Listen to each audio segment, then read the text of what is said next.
All right, Dragonflight launch a cinematic trailer. Let's take a look at this. I will watch this through and go through it and react to it afterwards, so you guys can see it in the beginning. Let's take a look.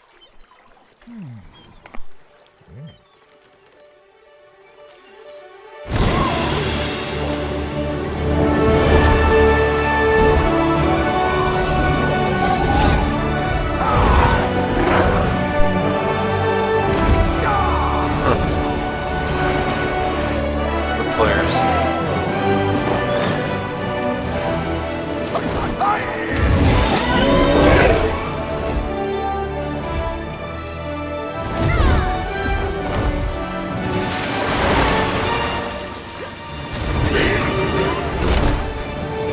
So sick.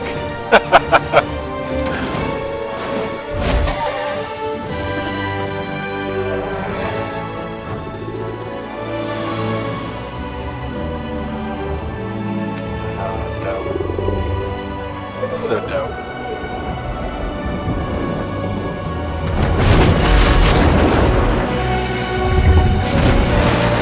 The Angie one. Oh shit.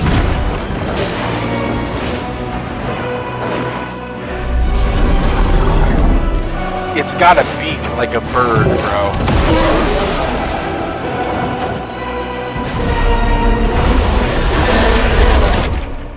The inside of its mouth looks like a snapping turtle. This is the new playable race/class.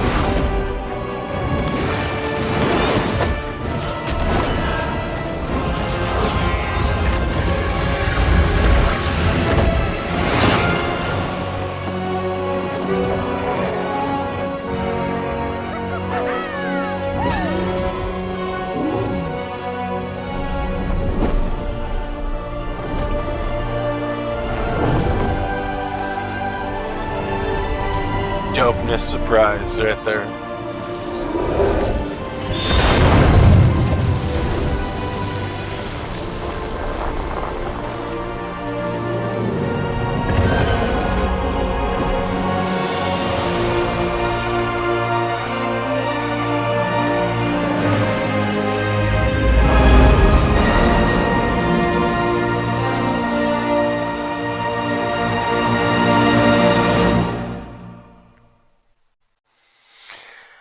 Alright, so first off, we got the Tuskars. They're coming back. And they're a fan favorite. So, I mean, that's always really dope. Um, as you can see right here, this chick, first of all, she's on a blue drake, which is arcane magic, part of the Malagos line. This is in Classic if you are affiliated with it.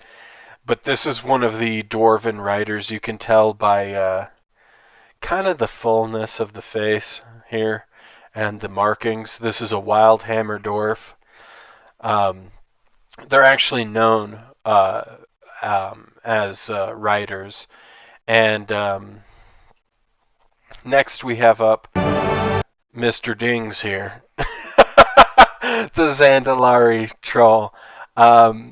They're known for working with dinosaurs. If you played the Battle for Azeroth expansion, or you use Chromie Time to go back and do some of that content, you'll actually find that these guys are heavily affiliated with dinosaurs and prehistoric animals. So it makes sense that these two would be on the mounts.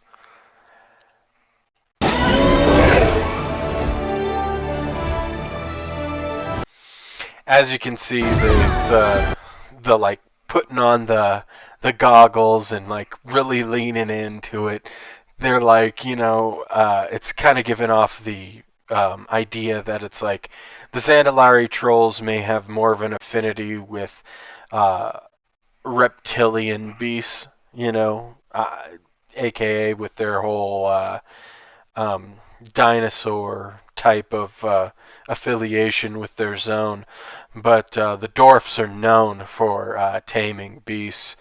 And I mean, ever since even back to the original World of Warcraft cinematic, they were known as hunters and people who affiliate themselves with beasts. Flying through a waterfall, always a cool thing to do, always something that's just epic and dope. As you can see, Chicky here realized she's flying into a wall, but that's not going to stop her. The wings flying down at the sides and like kind of shooting off at a spear point. This is abilities that we actually get to play with in the game. You can see that her goggles here are made by like what it seems to be like an engineer, and I like that they have the kind of engineering type of parts around the glasses, and but they also have a little bit of leather working in there, as you can see here. It's a nice touch to kind of pull in the professions, because this expansion is doing so much more with professions. It is really like leaning deep into it.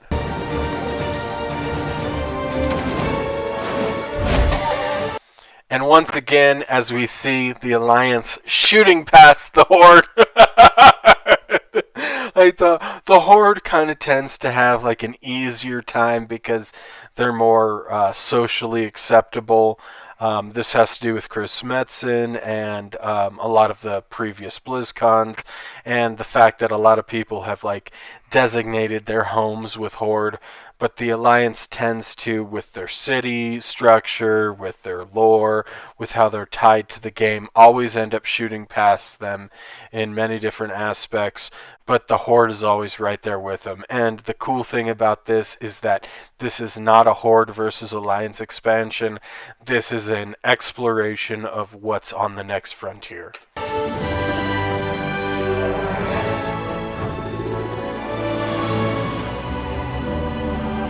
In that previous shot, you could see them two like swirling and playing together, basically. And they recently just allowed Horde and Alliance to play together, which you can see that in the cinematic itself. It's really nice, and it adds rich undertones into the video itself that a player of the game can actually connect to on a deeper level. As for this scene here, you're seeing the Emerald Flight right here, and they're known as the Sleepers, the Dreamers. It's just really cool. This is actually, this dragon here that's going to be shown next is actually the one of the mounts that you can get if you pre-order in, like, I don't know, the heroic edition or something. But it's a really cool mount, and it's cool to see it here in a higher res in a cinematic out of the game.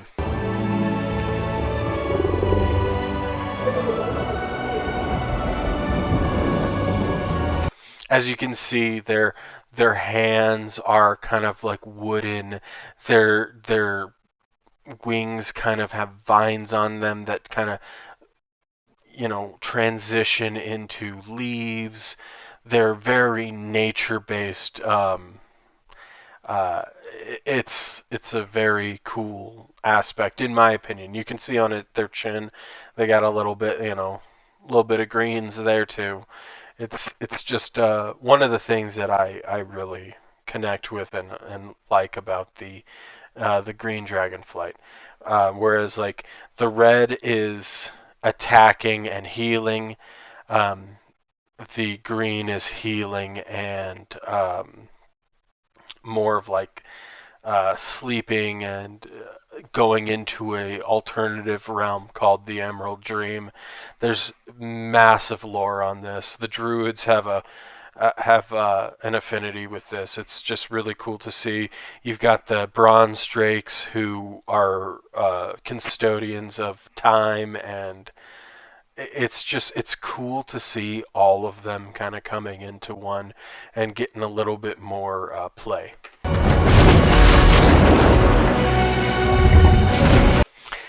Okay, so Dingbat here that's flying in, it's a proto drake, which is one of the older dragons that basically is coming into the fold and making a massive effect. Um, this is something that Deathwing and the Drakthir fought off, but the only way that they could overcome the challenge of this immense giant primordial dragon threat was by using power that he siphoned from the old gods, which was one of the first steps into losing his madness, into kind of losing his mind and falling deeper into madness. This is the culmination of these events that Deathwing, or Naltharion, if you want his like original name, fell into. Um, as he was uh, going through that. The culmination of this happened at the end of Cataclysm. It's a really cool thing, and if you guys get the opportunity, it's worth going back through, especially now with Dragonflight coming up, as just like a refresher.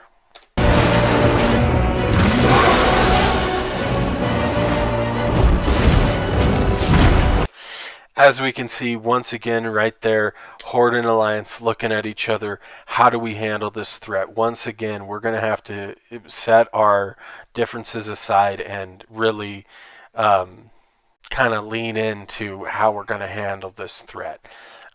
Because it's you and me versus the world here, and I really like that aspect a lot more than alienation and demonization of the other group or party, kind of the opposite of what we're seeing in American politics today. But it's a really good aspect. I think that these types of dynamics should be shown more to modern day outside of the gaming realm people. But that's a whole nother discussion. Let's keep watching.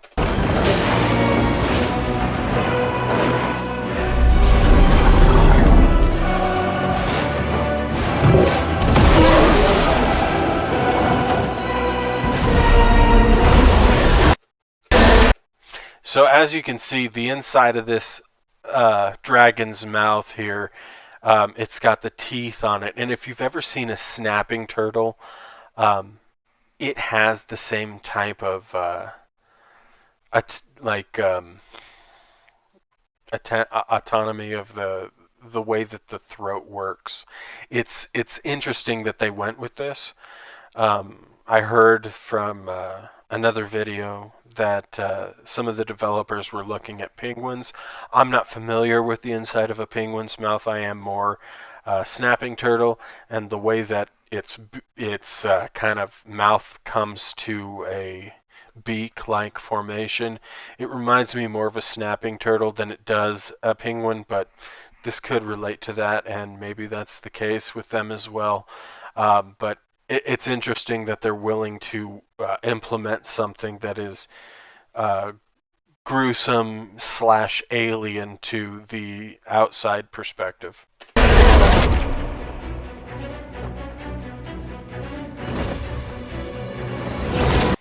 Now this guy right here, this is one of our Drakthir. This is the new race and class combined into one, so you can't be the class without the race. It is it's a race that only has one class for it, but it is this class that actually utilizes the all of the aspects powers. So bronze, um, the bronze drakes, the blue drakes. So bronze drakes with their manipulation of time, the green drakes with their manipulation of healing and time and like sleep and CC, and the red drakes with their aspects. Now the thing that confuses me within the lore is I'm not seeing a whole lot of black dragon influence, and the black dragons are the arbiters of Earth, like Deathwing. But I'm not seeing that so much, even though it was created by them. They only made 2 specs for this, which is Devastation and Preservation, I believe is what it's called, which is a DPS and a healing spec. They could have done a tanking spec using more Black Dragon aspects mixed in with a couple of the other Dragonflights. I assume that they didn't do this because of time constraints trying to hit the holiday season sales for their investors. But anyways, I don't want to talk negative too much about it. This is just a reaction, and we'll continue to walk through this. But as you see this, watch the different colors and aspects as this individual mixes them together in his or her spellcasting abilities. You can see it in the flame if you look closely.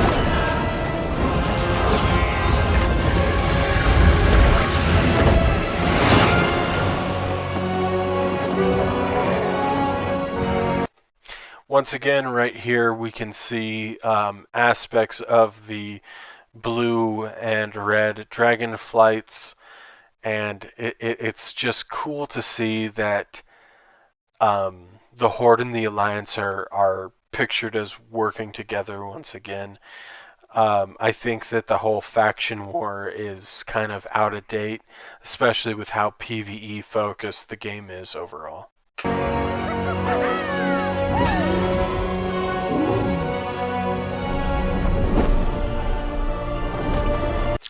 This big ass dragon right here. This is Alexstrasza, the Lifebinder. She has flames that can damage and can heal. Now, Asmongold's reaction was wondering why the flames couldn't heal Bolvar during the Wrathgate cinematic event. My lore mind wants to say that that's because he was so infused with demonic magic due to the effects of the Lich King. But I could be wrong, and it could be a loophole. I just wanted to go ahead and make that perfectly clear. But this right here is Alexstrasza. She's going to play a massively important role, guaranteed, in the next expansion. She is a really, really cool individual who basically has led us through multiple expansions. She's always been the kind of the heart and the realism kind of check. But anyways, let's continue. As you can see, little dwarf chickie there, she's all blown away by it, and you know, it's like, holy shit, just standing in awe. Now, we also know at this point that Alexstrasza is a good dragon, and she was chosen by the Titans long ago. I mean, thousands and thousands of years ago, to be imbued with Titan magic to basically protect Azeroth, which is the planet. It's Azeroth equals Earth in this demographic. Anyways, let's continue.